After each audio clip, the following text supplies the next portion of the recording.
অন্তর্বর্তী সরকারকে দেশের ধর্মপ্রাণ মুসলমানদের মুখোমুখি দাঁড় করাতে নারী সংস্কার কমিশনের প্রস্তাব বলে মনে করে দেশের ইসলামী দল এবং আলেমদের সংগঠন জাতীয় উলামা মাশায়েখ আইম্মা পরিষদ।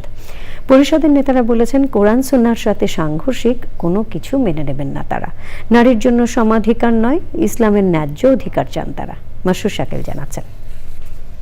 বান্ডেল থাকলে প্রতি সেনমানিতে টাকা বাঁচবে। বিকাশ সেনমানি বান্ডেল কিনে জিতুন প্রতি লেনদেনে। 19 এপ্রিল নারী সংস্কার কমিশন প্রস্তাব দেওয়ার পর থেকে তার বিরোধিতা করে আসছে দেশের আলেম ওলামা সহ ইসলামী দলগুলোর বড় একটি অংশ। রাজধানীর ডিপ্লোমা ইঞ্জিনিয়ার্স ইনস্টিটিউশনে জাতীয় ওলামা মাশায়েখ আইম্মা পরিষদের ব্যানারে নারী সংস্কার কমিশনের প্রস্তাব নিয়ে সেমিনার।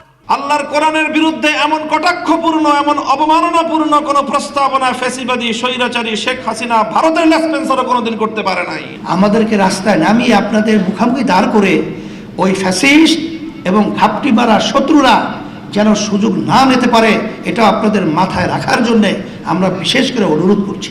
সেমিনারে জামায়াতের আমির ও এবি পার্টির চেয়ারম্যানও অংশ নেন।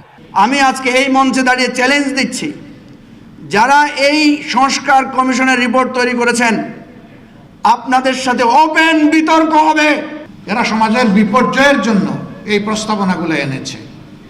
এই জন্য আবারও বলি, এ টু জেড আমরা এই কমিশনই মানি না। কিসের ওদের আবার রিপোর্ট? কমিশন থাকলে রিপোর্ট হবে। আলোচকরা মনে করেন, নারী সংস্কার কমিশন পশ্চিমা আদলে পরিবার প্রথা ভেঙে দিতে চায়, পতিতাবৃত্তিকে বৈধতা দিতে চায় এবং ধর্মীয় মূল্যবোধের সাথে সাংঘর্ষিক যে নীতিমালাগুলো। মাসুর শাকিল, চ্যানেল আই, ঢাকা।